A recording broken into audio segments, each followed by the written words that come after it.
2022 is less than a week away, and that means planning out your New Year's resolution. New Year's is on Saturday. Some of the most popular resolutions are exercising more, eating healthier, but sticking to that can be difficult. So joining us this morning is health coach Sarah Bloom to tell us how we can stick to our goals and make those last. Sarah, good morning.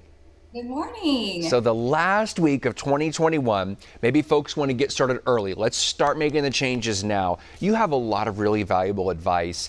And the first thing you talked about, Sarah, in kind of preparing for this was ditching the scale. Yes, I know that's unconventional, but the scale can be harmful if you're looking at it every day. I know if you have a lot of weight to lose, it's a great way to see how you're progressing. But as far as looking at it every single day, if that's, making you feel worse about yourself, it's really just not something you have to do. I have no idea how much I weigh. I don't know because I just go by how I feel, how my clothes fit. And I just don't use it as a tool to, weigh how valuable I feel.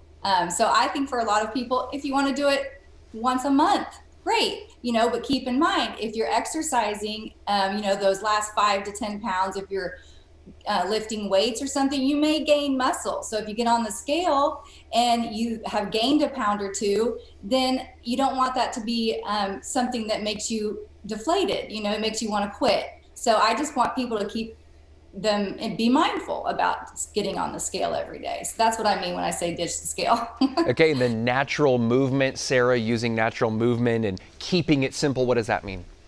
Well, so like the longest lived people, say the Greeks, they didn't have Peloton, they didn't have gyms, right?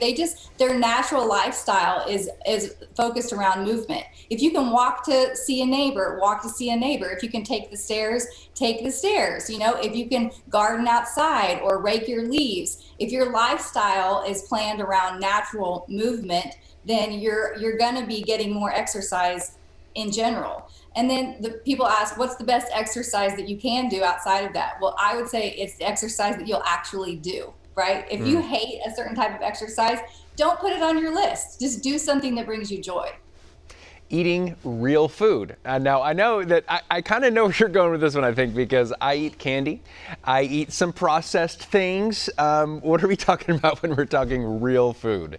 Well, I know it sounds basic, but if you would just, if we could focus on actual food, so maybe not things in a box, maybe not things at a drive-through, like real food. That's where Whole Foods came from, right? The wonderful grocery store. Those are whole foods, like a potato, an apple, rice, actual whole foods that have not been overly processed. And if you can really transfer some of the things you're eating into more real foods, you will see a huge difference in your health. So that's kind of what that means. Just focus on actual real food.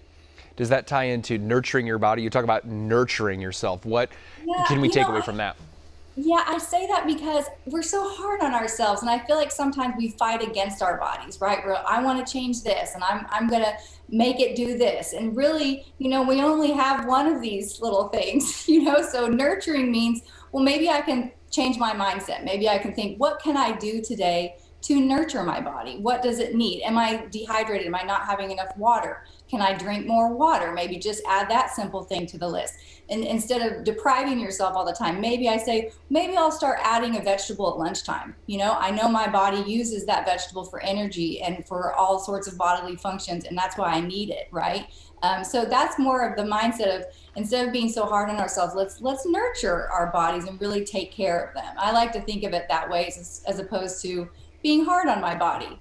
Really smart. And the final thing here, Sarah, the 80-20 rule. This one piqued my interest because I don't know what it means just on its surface. Tell us what 80-20 means.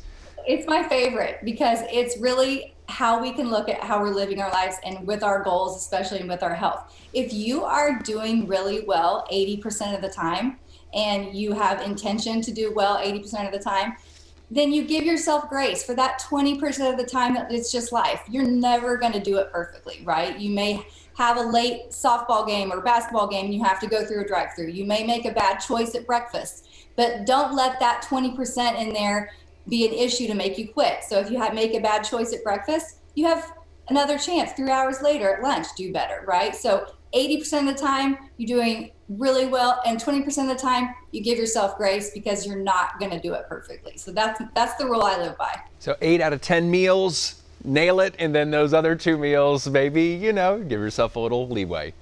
Sure. Perfect. Sarah Bloom, thank you so much for your time and really valuable advice. We appreciate it. Oh, thank you for having me.